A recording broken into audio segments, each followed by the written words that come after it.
Good morning students. आज के इस क्लास में हम लोग देखेंगे व्हाट इज ऑक्सीजन साइकिल। इसके पहले क्लास में हम लोग देखे हैं नाइट्रोजन साइकिल और water cycle.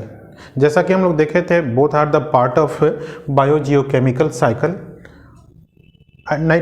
Oxygen cycle is also a part of biogeochemical cycle. ठीक है, तो सबसे पहले हम लोग देखते हैं सबसे पहले देखते हैं कि ये ऑक्सीजन साइकिल होता क्या है ना। ऑक्सीजन साइकिल कैसे होता है ये नहीं देखे, पहले देखते हैं क्या होता है। Oxygen cycle is a natural path from which oxygen atoms move through biosphere, lithosphere and atmosphere. वो पाथ है जिसमें ये तीनों मौजूद रहते हैं, तीनों माध्यम कौन कौन, एटमॉस्फेयर, बायोस्फीयर और लिथोस्फीयर, और इन तीनों से हो करके ऑक्सीजन का साइक्लिंग या मूवमेंट होता है। तो इस नेचुरल पाथ को जो कंटिन्यूअसली हमारे नेचर में चलते रहता है, इस नेचुरल पाथ को हम लोग कहते हैं क्या, ऑक्सीजन साइकिल। फिर से एक बार, movement of oxygen through atmosphere, biosphere and lithosphere is called oxygen cycle. समझ में आया?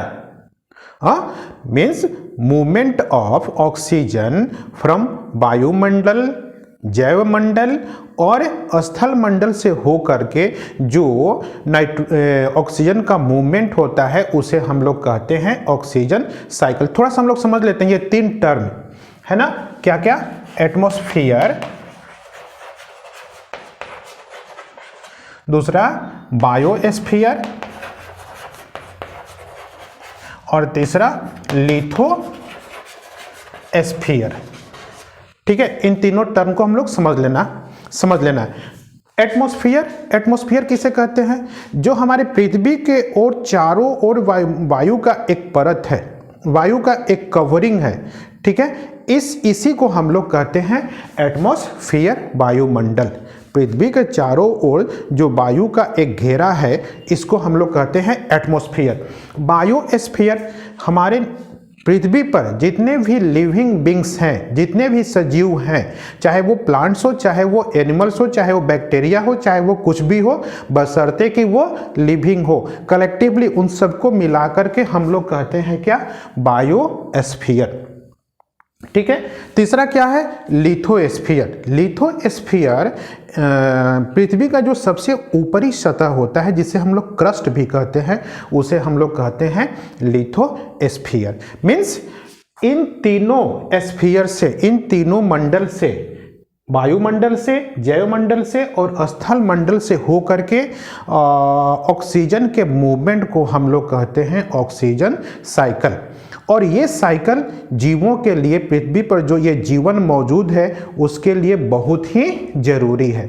बगैर ऑक्सीजन साइकिल का अभी हम लोग इस पृथ्वी पर जीवन की कल्पना नहीं कर सकते हैं।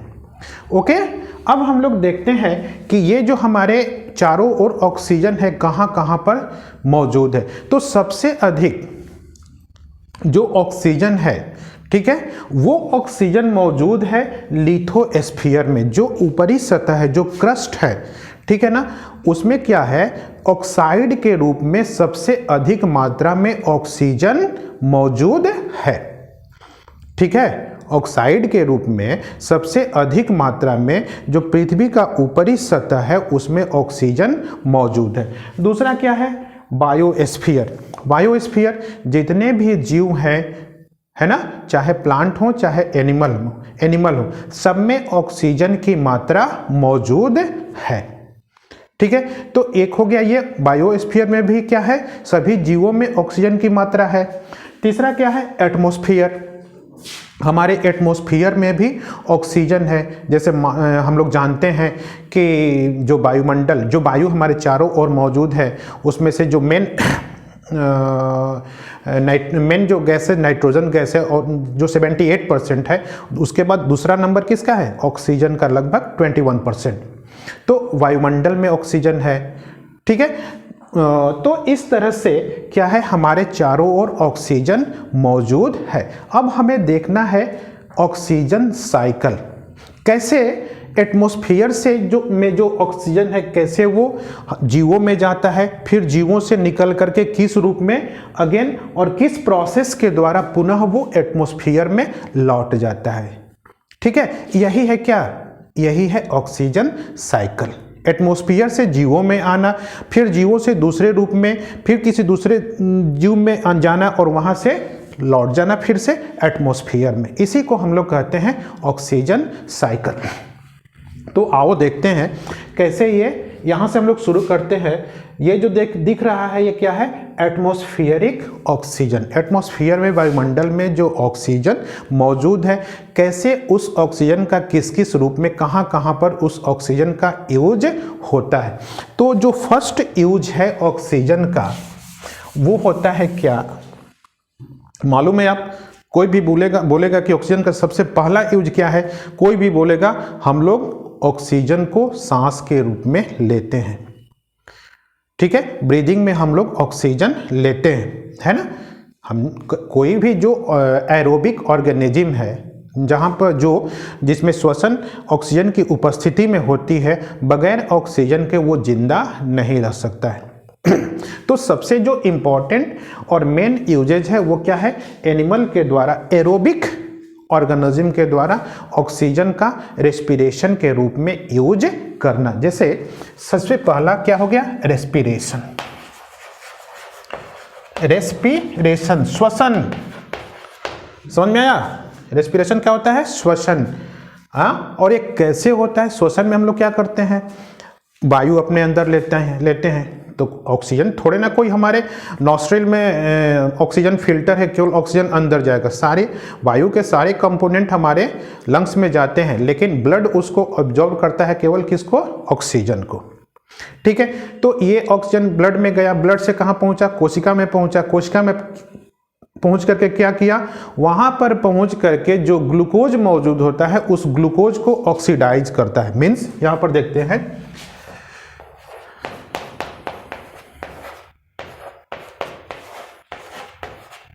ठीक है, वहां पर जो ग्लूकोज कोशिकाओं में मौजूद है उस ग्लूकोज को जाकर के ऑक्सीडाइज करता है और उसके बदले में क्या तैयार होता है,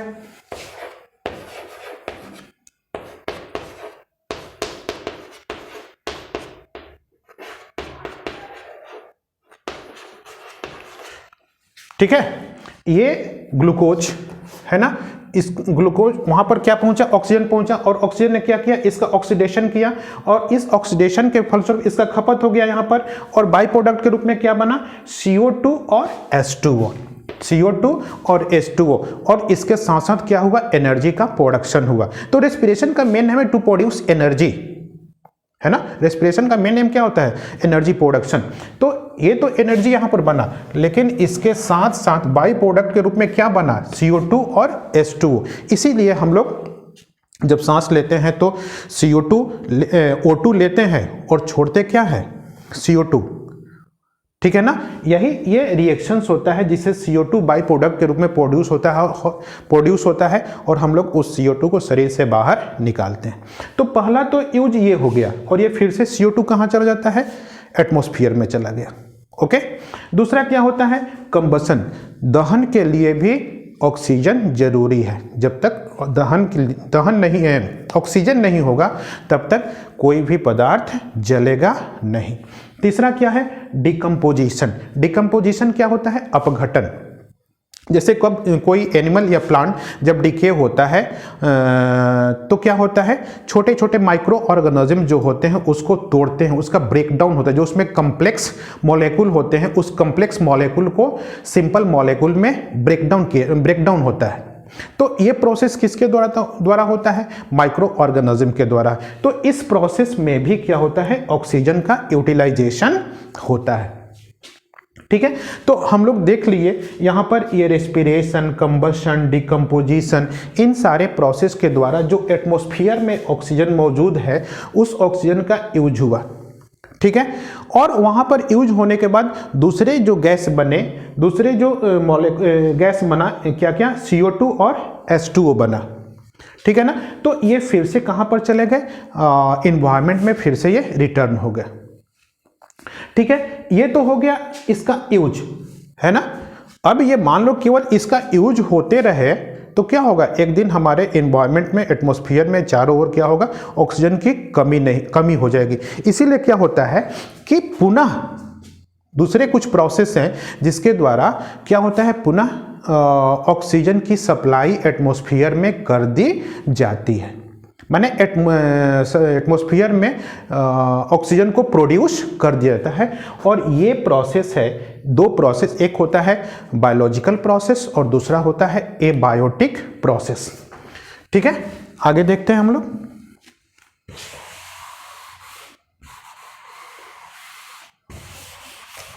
ये तो हो गया उसका यूज किया हम लोग ऑक्सीजन का। दूसरा क्या है, कैसे ऑक्सीजन को प्रोड्यूस करेंगे, कैसे जो यहाँ एटमॉस्फेयर से हम लोग ऑक्सीजन का यूज किए हैं, कैसे फिर पुनः उसको लौटाएंगे, कैसे उसका प्रोडक्शन होगा। तो प्रोडक्शन के लिए दो प्रोसेस रिस्पॉन्सिबल हैं। First is the photo synthesis and second is the पहले हम लोग पहला देख लेते हैं, फोटोसिंथेसिस। फोटोसिंथेसिस सबको मालूम है, प्रकाश संश्लेषण क्या होता है। प्रकाश संश्लेषण क्या होता है, photosynthesis is a biological process in which in the presence of CO2, H2O और सनलाइट और क्लोरोफिल के मौजूदगी में क्या होता है, ग्लूकोज का प्रोडक्शन होता है। प्लांट अपने लिए भोजन का निर्माण करते हैं। भोजन किस रूप में होता है, ग्लूकोज के रूप में। ओके, तो फोटोसिंथेसिस एक बायोलॉजिकल प्रोसेस है। इसमें किस चीज का यूज होता है, CO2। मीन्स फोटोसिंथेसिस में रॉ मटेरियल क्या होता है, CO2 और H2O।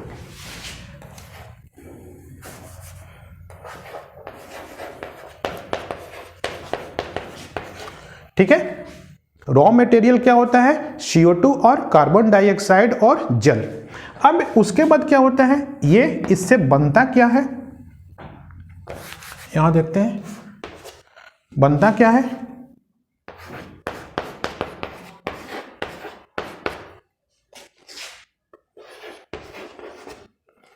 ठीक है, और यहां पर ये क्या आता है, एनर्जी।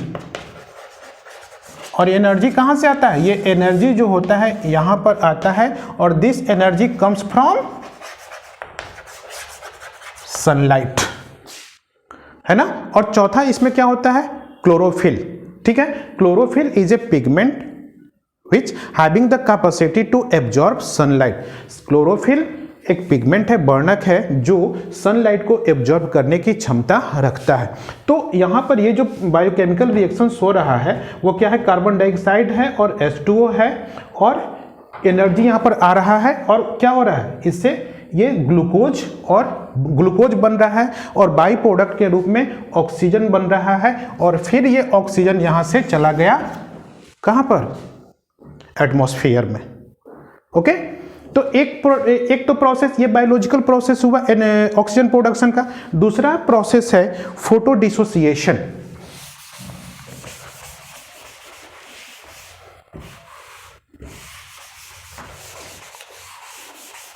दूसरा प्रोसेस क्या है, ए बायोटिक प्रोसेस, ए बायोटिक प्रोडक्शन या प्रोसेस। इसमें क्या होता है, इस प्रोसेस को क्या कहते हैं, फोटो डिसोसिएशन। फोटो डिसोसिएशन में क्या होता है, जो एनर्जी जो ऑक्सीजन H2O के रूप में हमारे एटमॉस्फेयर में मौजूद है ना, जैसे तो यहाँ पर क्या होता है ना कि अल्ट्रा वायलेट रे या अधिक क्वांटिटी में जब सनलाइट पड़ता है और उससे ज़्यादा एनर्जी इसको मिलता है, तो वो एनर्जी क्या होता है, वो एनर्जी इस हाइड्रोजन और ऑक्सीजन का ब्रेकडाउन कर देता है, इसको तोड़ देता है। जो H2O मॉलिक्यूल्स हैं वो अधिक एनर्जी की उपस्थिति में क्या होता है, इसका ब्रेकडाउन हो जाता है, और ये क्या बनता है, 4H+O2। ऑक्सीजन यहाँ पर अलग हो गया, और फिर ये ऑक्सीजन यहाँ से टूट करके कहाँ चला गया, एटमॉस्फेयर में चला गया। तो इस तरह से क्या होता है कि एटमॉस्फेयर में ऑक्सीजन का प्रोडक्शन होता है।